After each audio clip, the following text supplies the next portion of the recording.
안녕하세요. 최정만 세무사입니다. 저는 40에 결혼했고요. 41살에 리건이를 낳고 43살에 리안이를 낳고 44살에 셋째 딸인 리다미를 낳은 최정만 세무사라고 합니다. 저의 인생은 참으로 늦가기 인생이었습니다. 뭘 해도 맨날 늦었고요. 고등학교도 졸업도 늦었고 대학교도 졸업이 늦었습니다. 세무사 시험 합격도 늦었고요. 뭘 해도 항상 뭔가 뒤처지는 인생이었는데요. 전 그때 이제 세무사 시험 합격한 이후에 좀 한 가지 생각했었습니다. 남들과 똑같이 갈 것인가? 남들하고 경쟁해서 어떻게 이길 것인가? 아무리 생각해도 답이 나오지 않았어요. 그래서 저는 생각하기를 방법이 하나 있을 텐데 뭐가 있을까 집중해 보니까 바로 책 읽기라고 생각했습니다. 많은 세무사들 굉장히 바쁘더라고요. 정말 영업하느라고 바쁘고 관리하느라고 바쁘고 정말 신고하느라고 바쁘고 하루 종일 바쁜 게 세무사의 일일 것 같습니다. 그래서 저는 정말 바쁘지 않게 살고 싶었는데 그래서 결정한 것이 뭐였냐면 책 읽기였습니다. 제가 많은 세무사들 보니까 책을 많이 읽는 분이 거의 없었어요. 와, 맞다 이거다. 남들하고 똑같이 가서 1등 하기는 힘들다. 세무사님들이 다른 사람들이 바쁠 때 나는 책에 집중하자. 남들보다 책을 많이 읽자. 아니, 내가 가장 많이 읽는 사람이 되자. 그걸로 한번 1등 해보자. 그런 생각으로 한 8년 전에 시작을 했습니다. 그런데 8년이 지나고 보니까 상당히 많은 책을 읽게 되고 또한 저의 생각이, 저의 의식이 보이는 것들이 굉장히 많이 보여지더라고요. 그래서 작년부터는 제가 살아온 방식, 그 중에 독서하는 방식을 좀 많은 사람들한테 알려주고 싶은 그러한 욕구가 막 생겼어요. 그래서 이 5분 동영상을 통해서 제가 독서를 어떻게 하는지 3가지 관점에서 한번 알려드리고 싶어서 이렇게 인사드립니다. 저는 첫 번째로 독서하는 사람들한테 이런 말을 합니다. 어떤 얘기를 하냐면 책을 절대로 읽지 마라. 뭐라고요? 책을 절대로 읽지 마라. 책을 읽는다. 저는 어렸을 때부터 책 읽으라는 소리를 굉장히 많이 들었는데 정말 마음의 부담이 굉장히 컸어요. 책 읽는 것 자체가 거의 노동 같은 그러한 느낌이었죠. 책을 읽는다고 하면 뭔가 막 그 가슴이 답답해지고 와, 부담이 너무 돼서 책을 왜 읽어야지 이런 이유도 모르겠고, 여튼 제가 살아오면서 굉장히 많이 들어온 어떤 그러한 교훈이 있다고 하면 책 읽어라, 책을 읽어라, 책을 읽으면 정말 좋다 이런 얘기를 많이 들었는데, 그래서 저는 반대로 책을 절대 읽지 마라 이렇게 말하고 싶습니다. 저도 책을 읽는다고 생각해 본 적이 그 이후에는 별로 없어요. 저는 책을 읽는 게 아니라 책에서 보물을 찾는 것이라고 생각해요. 여러분 한번 생각해 보세요. 저는 농촌에서 많이 자랐는데 저 시골에서 외할아버지 댁 가고 또 근처에 보면 밭에 가면 땅을 갈고요. 밭을 막 매는 분이 있어요. 저보고 밭을 매라고 하면 굉장히 힘들 것 같아요. 책 읽는 거는 밭을 매는 거하고 똑같은 것 같아요. 그런데 만약 밭에 막 보물이 숨겨 있다고 한번 생각해 보세요. 보석이 있고 금이 있고 여러 가지 보석이 숨겨져 있어요. 그러면 어떻게 될까요? 열심히 팔겠죠. 열심히 팔 때마다 하나씩 보물이 나옵니다. 와, 책 읽는 건 정말 힘들어요. 근데 책 읽는 걸 보물찾기라고 생각하면 정말 재밌습니다. 책에 보물이 너무 많이 숨겨져 있어요. 많은 사람들은 책 사는 걸 부담스럽다고 합니다. 10,000원, 20,000원, 내 통장에서 잔고가 새어나간다고 생각해요. 천만에요. 저는 10,000원짜리, 20,000원짜리 주고 사면 그 안에 100,000원짜리, 100만원짜리, 1,000만원짜리 보물들이 막 숨겨져 있어요. 그것을 찾는 과정이에요. 책 읽는 과정이 전혀 아닙니다. 그래서 너무너무 재밌어요. 그 보물을 함께 찾아보고 싶지 않습니까?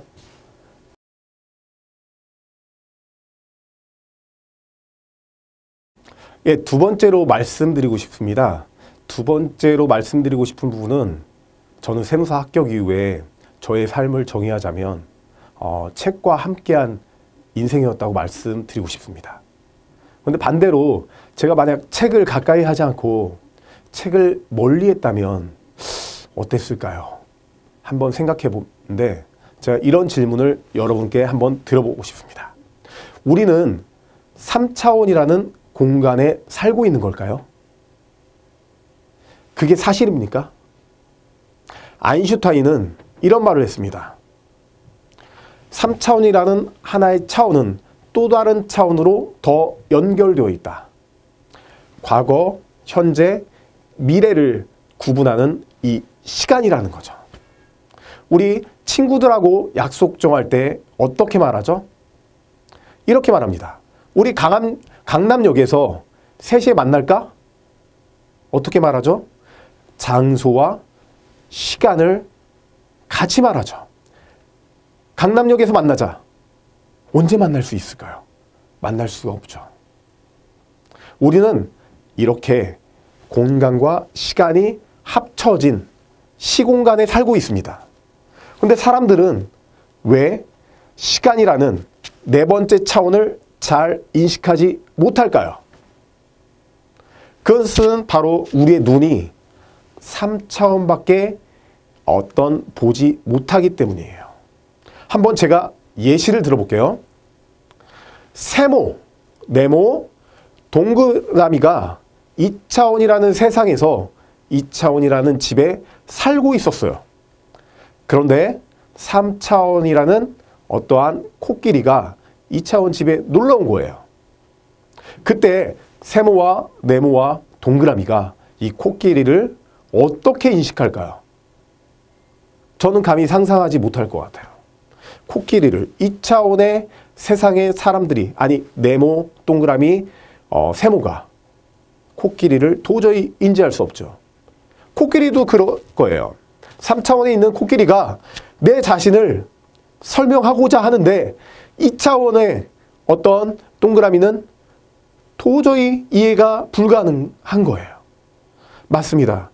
제가 책을 읽지 아니한다는 것은, 책을 가까이 하지 아니한다는 뜻은 바로 2차원에 살고 있다는 그런 느낌을 받아요.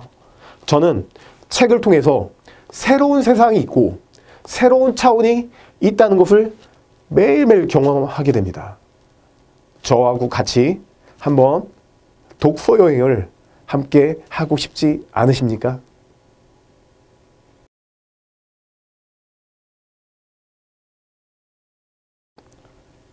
세 번째로 여러분들께 말씀드리고 싶은 것은 특히 독서 초보자들한테 말씀드리고 싶은 부분입니다. 그럼 어떻게 책을 읽어야 될까요? 가장 좋은, 가장 쉬운 엄청난 비법이 있습니다. 그게 뭐냐면 바로 독서 모임에 참여하면 됩니다. 여기 독서 모임 보시면요. 독서 모임이 온라인 모임과 오프라인 모임이 있어요. 이렇게 여기 보시면 온라인 모임이 있거든요. 우리 카톡 전부 하시죠? 독서 모임 하고 싶은 사람들 10명, 20명, 30명. 여기 보니까 63명이네요. 세무사님 63명이 모여서 하나의 카톡방에 모여서 이렇게 매일매일 책을 읽고 그 중에 정말 감명 깊게 읽은 부분이 있으면 그걸 사진을 찍어서 올립니다. 그리고 거기에 대한 어떤 생각과 깨달은 부분을 이렇게 공유하는 거죠. 이렇게 60명이 하루에 한 번씩 계속 공유함으로써 저도 모르게 그쪽에 관심 가게 되고 독서하는 일이 정말 어렵지 않게 됩니다. 또한 이 온라인 독서법은 굉장히 유익한 게 처음으로 독서하시는 분들한테 굉장히 어려움이 또 한 가지 뭐냐면 어떤 책을 읽어야 될지를 참 어려워하고 있어요. 근데 독서 모임에서 이렇게 온라인 독서 모임에서 올라온 책들을 보면서 와, 이거는 정말 내가 꼭 읽어야지. 아, 이거 참 좋겠는데? 이런 걸 계속 보게 돼요. 그래서 다음에 책을 선택하는데도 굉장히 유익하게 됩니다. 그리고 한 달에 한 번씩 독서 모임이 엄청나게 많이 있거든요. 그런데 가시면요, 정말 독서를 사랑하고 책을 사랑하고 정말 변화되기를 열망하는 사람들이 함께 모여있기 때문에 정말 어떠한 모임보다 정말 엄청난 에너지를 갖고 있어요. 그런 곳에 꼭 한 번만 가보시면 정말 좋을 것 같아요. 정말 이런 모임에 참여함으로써 내가 독서하는 것이 굉장히 쉽게 이루어질 수 있어요. 그리고 두 번째로 많은 사람들이 독서하는데 실패하는 이유는 뭐냐면 책을 처음부터 끝까지 읽는 이 완독하는 데 목표를 두기 때문입니다. 저는 꼭 완독해야 된다? 그렇게 말씀하고 싶지 않아요. 처음에 책을 읽는 사람은 완독이 목표가 아니라 책 읽는 행위, 한 장이라도 좋습니다. 한 줄이라도 좋습니다. 책을 그냥 읽는 행위에 초점을 맞춰야 돼요. 오늘 내가 한 줄 읽었다. 내가 오늘 한 장 읽었다. 이러한 책 읽는 행위를 매일매일 하는 거예요. 매일매일 하다 보면 그게 자연스럽게 습관화됩니다. 이게 몸에 배면 그때부터는 밥 먹듯이 책을 읽게 되는 것이죠. 배고프면 아침에 밥을 먹게 됩니다. 때가 되어 점심이 되면 자연스럽게 밥을 먹죠. 이런 게 완전히 습관처럼 돼 있어요. 독서 모임에 처음 참여하시는 분은 완독이 절대 아니라 뭐라고요? 책 읽는 행위 그 자체에 초점을 두고 이렇게 하시면 됩니다. 여러분 다 아시다시피 아마존이라는 그러한 거대한 회사도 한 줄의 코딩으로 시작되었습니다. 그렇죠. 해리포터라는 장편 소설도 어떻게 됐죠? 결국은 한 줄의 문장으로 시작되었습니다. 전 세계에 수천 개의 어떤 매장이 있는 맥도날드조차도 햄버거 하나로 시작되었습니다. 이 시작의 의미를 여러분 절대 무시하시면 안 됩니다. 여러분 시작하셨으면 한번 끝까지 한번 이루시면 좋겠고요. 마지막으로 여러분들이 이렇게 좋은 책이 있는 것을 혼자만 읽지 마시고 정말 주위 사람들한테 한번 자랑해 보세요. 나는 지금부터 책을 읽기 시작했다. 나는 오늘 책 사러 간다. 나는 교보문고에 간다. 난 책이 너무 좋다. 와, 이 부분 정말 전에는 몰랐는데 이 부분을 알게 됐다. 자랑해 보세요. 많은 사람한테 알려보세요. 정말 너무너무 즐겁습니다. 이렇게 될 때 여러분들의 책 읽기는 성공할 거라고 확신합니다. 한번 같이 해보시죠.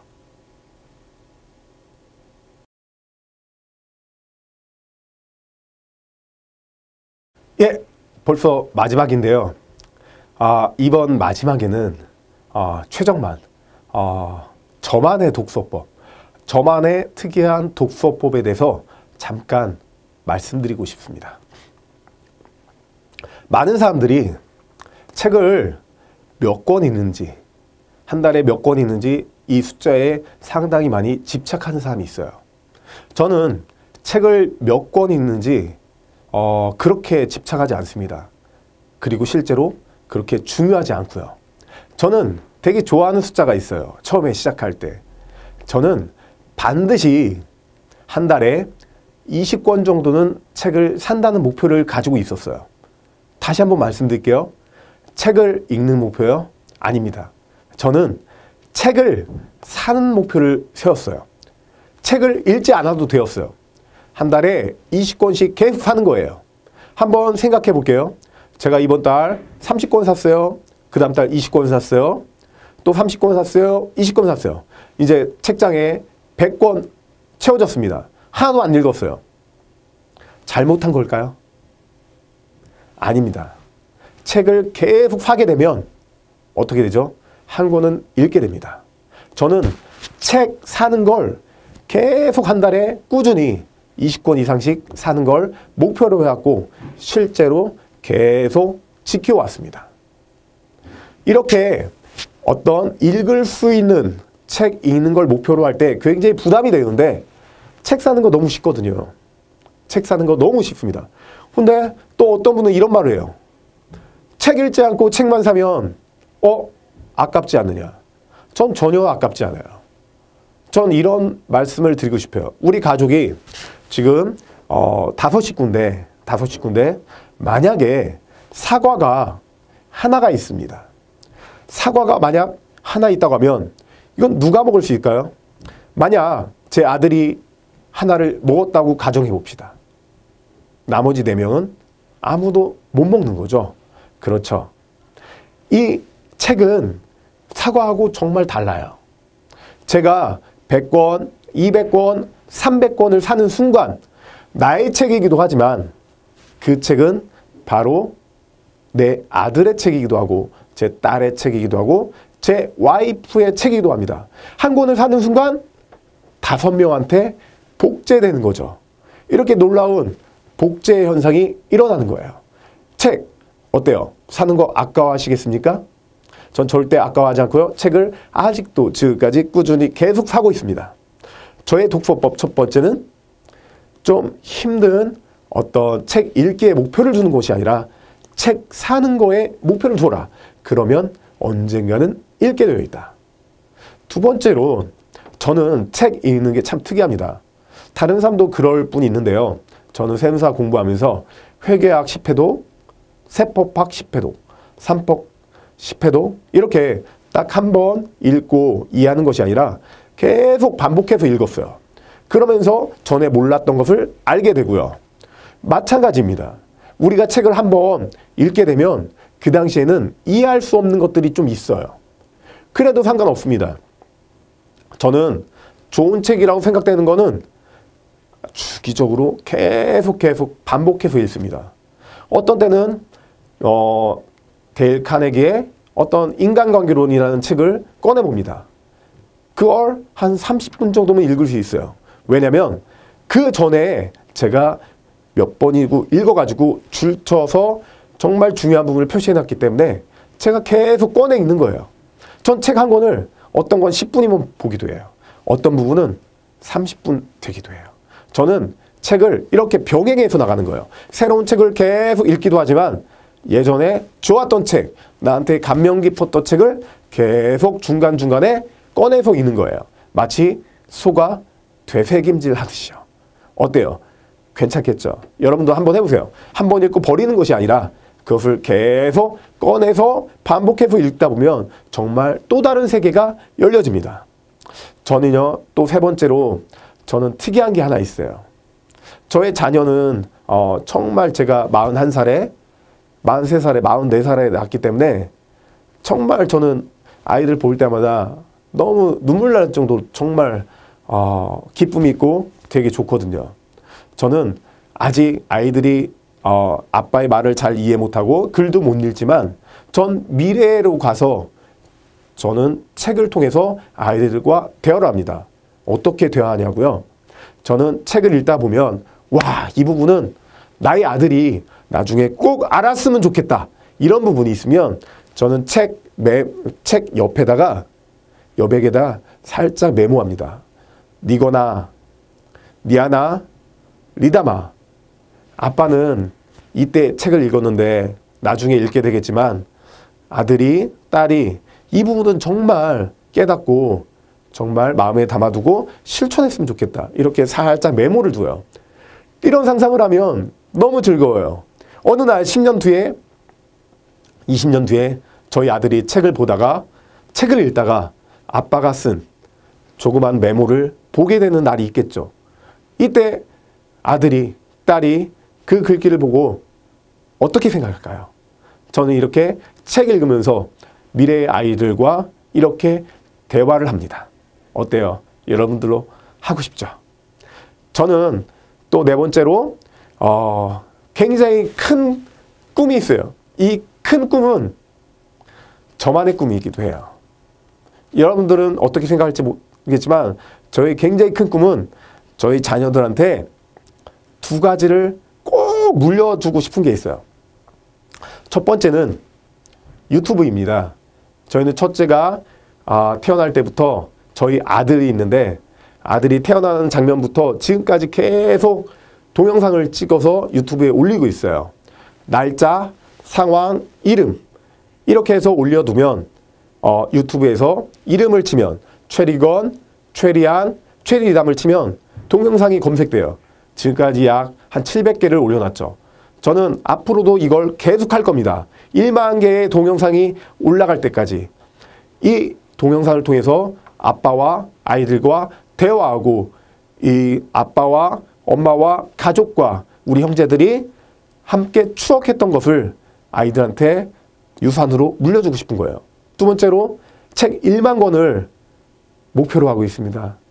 저는 꿈이 있어요. 우리 가족 거실에 정말 1만 권의 책으로 쭉 둘러싸면서 가족이 TV 없이 책으로 대화하고 책을 통해서 세상을 알아가고 아이들이 책을 통해서 교훈을 얻고 정말 다른 사람과 경쟁하는 사람이 아니라 정말 독특한 사람으로서 정말 아이들이 이 세상에 정말 좋은 일을 하고 좋은 영향을 끼치는 그러한 자녀로 살아가기를 기대해서 이 유튜브 10,000개 만들기와 책, 도서관, 우리 가족만의 도서관 10,000권을 목표로 하고 있습니다. 이렇게 저는 독서를 하고 있어요. 여러분, 제가 어때요? 행복해 보이시 않나요? 저는 정말 행복합니다. 이 행복의 원천이 책으로부터 나왔습니다. 저의 행복한 인생을 정말 만약 감동이 되셨다면 내일부터 아니요. 바로 오늘부터 지금부터 저하고 같이 독서 여행을 함께 출발했으면 좋겠습니다. 감사합니다.